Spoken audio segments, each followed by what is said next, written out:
So let's talk about a couple things. Nice opening, but just remember it's Mark piano.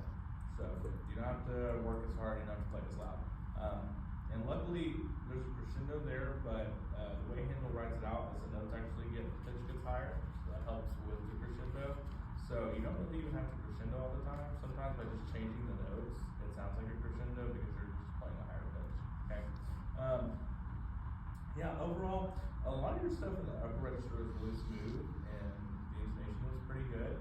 The only issues that we ran into with stuff actually in the lower register, like that medium range, like A, G, F, which can be hard to do because when you're up there and you're kind of there for a long time, you have to make sure that you get your face in the right setting to be able to play the stuff that's lower. And sometimes we're stuck in that really small aperture mode where it's like, okay, super fast air, small aperture to play all the A's and the B's, and then we get to F, and then it's so small that they can't speak.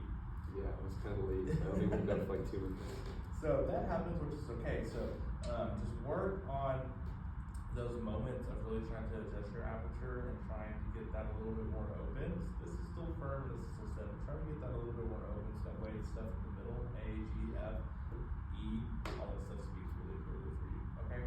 And then in the Allegro, it was a lot of nice staccato style. Just remember that slur tongue every once in a while. And then anytime that there's accents like this that he writes in there, you can really emphasize those and just make those a little bit more heavy, add a little bit more weight to those, okay?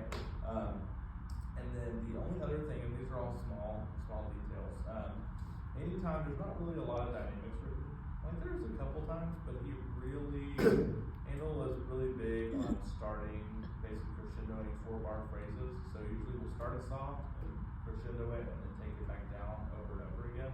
So when he writes that in, just make sure to really exaggerate those dynamic markings because they're not always in there all the time for you. This one, there's a little bit more than there usually is, but as you can tell, if you go through, you can count 1, 2, 3, 4, and it crescendos to forte. 1, 2, 3, 4, crescendos to forte.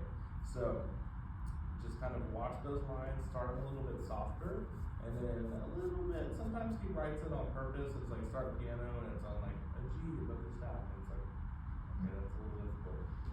But there are some moments where he helps you out. Okay, so just really observe those, but overall, good job. Okay. Thank you.